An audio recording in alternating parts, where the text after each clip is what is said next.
Hi everyone, it's Don and I hope you're having a fantastic day. Well, everybody, please, please, please, don't shoot the messenger.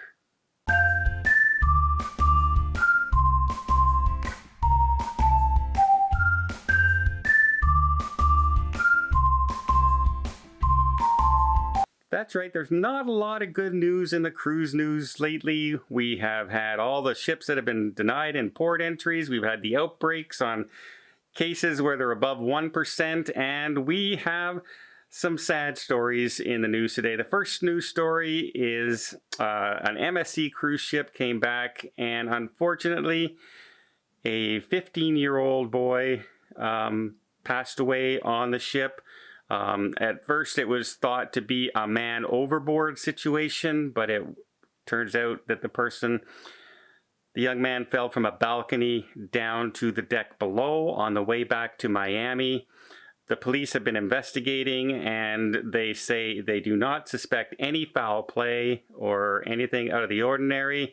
It looks to be the decision of the young man at the time to do this. So condolences go out to the family. The cruise line has counselors working with the family.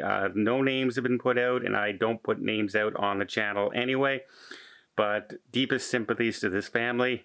You go on a cruise vacation and this happens. It's never a good story, never ever a good story, but I thought it's important to let everybody know. Okay. A lot of people also with Carnival Cruise Line. I've been getting messages lately from Carnival. If you have a cruise sailing between now and the 14th of January, you can cancel your cruise. You can you can move it. You can go anywhere you want without penalty. Remember, it's way past final payment date. Or you can get a full refund as well. Now, a lot of people are speculating, is this because of the cruise ports and things like that going? I think this is Carnival trying to keep their, drop down a little bit of their capacity. Remember, they were jumping up to close to 80% capacity on some of their ships. And I think with the way things are going right now with the spread throughout North America, they are looking to lower that number down so that they can try and keep as many people and the ship under that 1% threshold that a lot of ports have. And so the less people are on the ship, the more chances you have of containment and keeping people from getting infected. So that's the reason. So if you're nervous about cruising and you were worried about going, and now you have a perfect opportunity to not only either move your cruise, but you can just downright get your money back between now and January 14th. So that's a little bit of good news, even though the reason you can get your money back is not a great story. Let's talk about all those cruise ports now that have started canceling and the reason behind it. But first, before I get to that, let me just invite you to hit that subscribe button if you haven't done so already. If you want to keep up to date with all things cruising and find out if you can get your money back, who's doing what, which cruise line's doing testing now, which not doing testing, all the protocols. This is the place to do it, and it doesn't cost anything. You're not going to get emails. It just really helps the channel out and tells YouTube, hey, people are interested in this content. And again, I'd really appreciate it. Sorry for the sales pitch, but once in a while, I gotta do it. Okay, let's talk about all the cruise ports lately that have blocked ships from going. We had Cabo San Lucas, we had Puerto Vallarta, we had the Cayman Islands, and now we have Puerto Rico, and we've also had the British Virgin Islands have also joined into this situation. And let's be clear, people are worried that this is a permanent thing. No, they're not going to allow cruise ships in. That's not the permanent thing.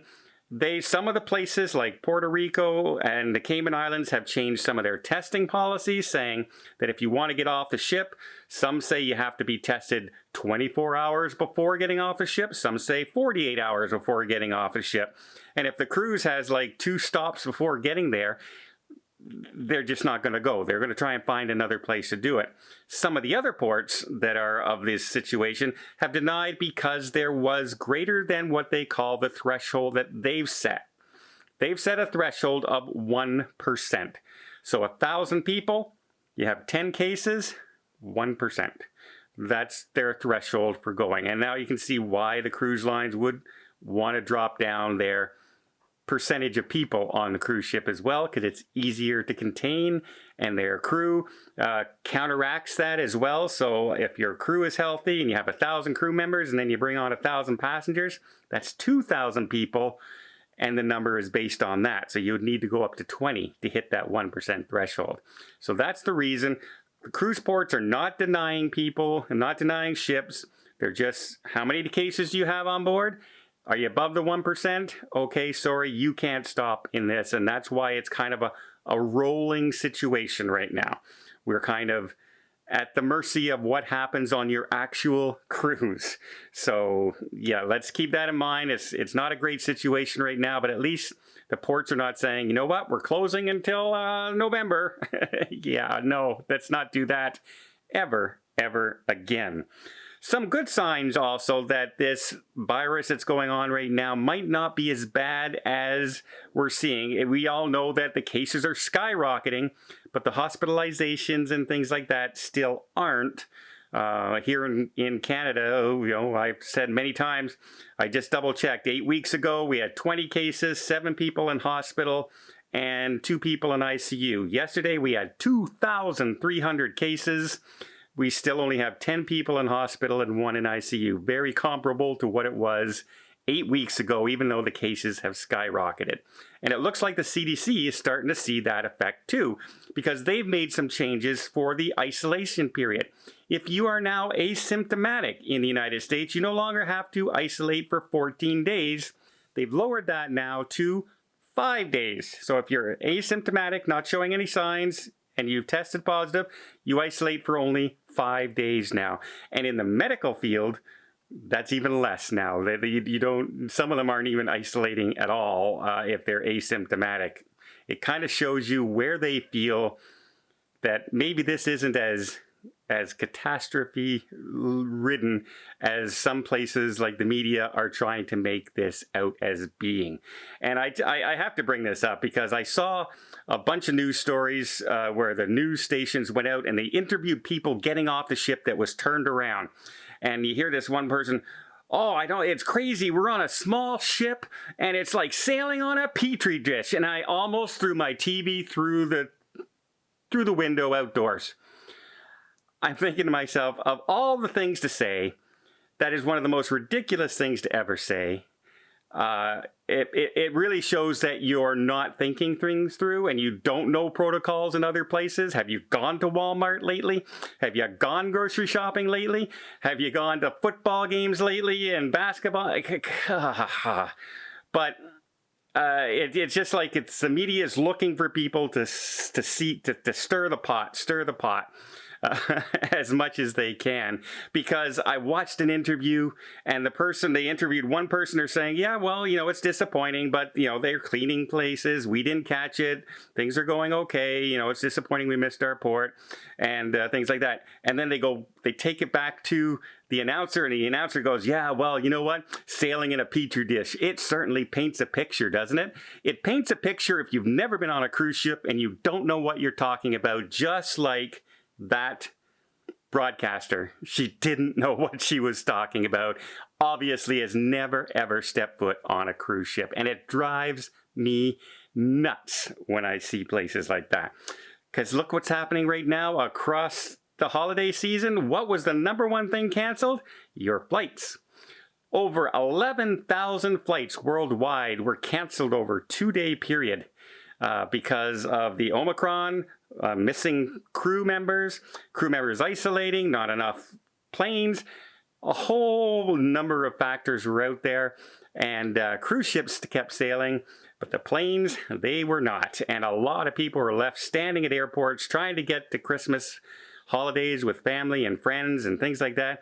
And in a lot of cases, it just didn't happen. Got to give you a warning.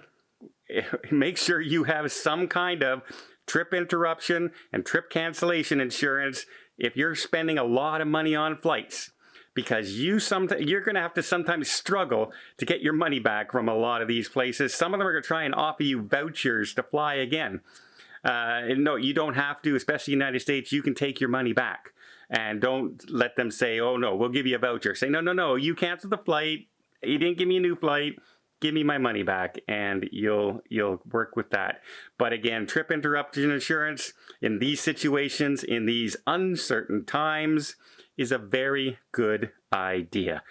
Wow. Okay. A little bit of a rant, a lot of news, a lot of not great news, but some good news. Less isolation period if you're asymptomatic. And hey, if you're on Carnival Cruise Line, you thought you were I don't want to really cruise right now. Up until January 14th, if you're sailing between now and then, you can get your money back if you want to. Well, I hope you appreciate this video. If you did, please give it a thumbs up. We'll see more tips, more tricks, more travel blogs from around the world. Hit that subscribe button. Until next time, have yourself a safe and a great vacation.